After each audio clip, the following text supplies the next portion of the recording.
Maharashtra today 24 news, सत्य परिस्थितीचा सविस्तर आढावा। जुहूमध्ये रोहित शेट्टीच्या घरावर गोळीबार, पुण्यातून 5 आरोपी अटक, बिश्नोई टोळीचा संबंध उघड, सोशल मीडियावर धमकीचा मेसेज व्हायरल।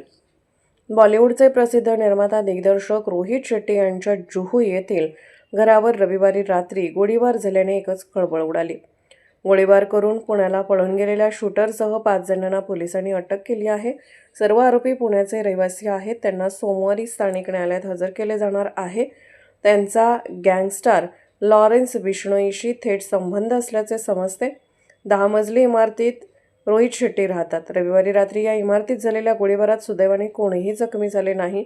गोळीबाराच्या वेळेस रोहित शेट्टी हे घरीच होते। जुहू पोलिसांसह गुन्हे शाखेच्या अधिकाऱ्यांनी घटनास्थळी धाव घेत सीसीटीव्ही फुटेज ताब्यात घेतले।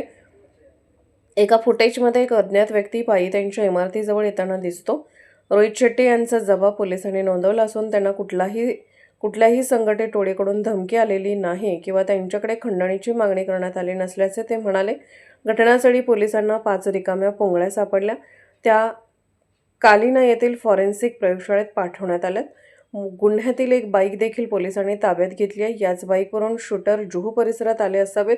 ही बाईक जवळच पार्क करून शूटर पायी चालत गेले आणि नंतर त्यांनी गोळीबार केला। गोळीबारानंतर त्यांनी एका रिक्षा चालकाला कल्याणला सोडण्याबद्दल विचारले, मात्र त्यांना रेल्वे स्थानकापर्यंत सोडण्यास तो तयार होता।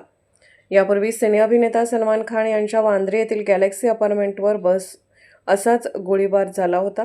त्यानंतर राष्ट्रवादीचे माजी आमदार आणि मंत्री बाबा सिद्दीकी यांच्या वांद्र्यातच गोळ्या झाडून हत्या करण्यात आली होती।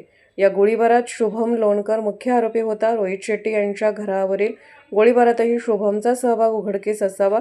रोहित शेट्टी यांना काही शिस्त लावण्याची गरज आहे, त्यासाठी हा गोळीबार करण्यात आल्याचा दावा बिश्नोई टोळीने केलाय। यापुढे सुधारणा न झाल्यास त्याचा गेमच करू असा मेसेज बिश्नोई टोळीने सोशल मीडियावर व्हायरल केला आहे। महाराष्ट्र टुडे मराठीसाठी ब्युरो रिपोर्ट, मुंबई।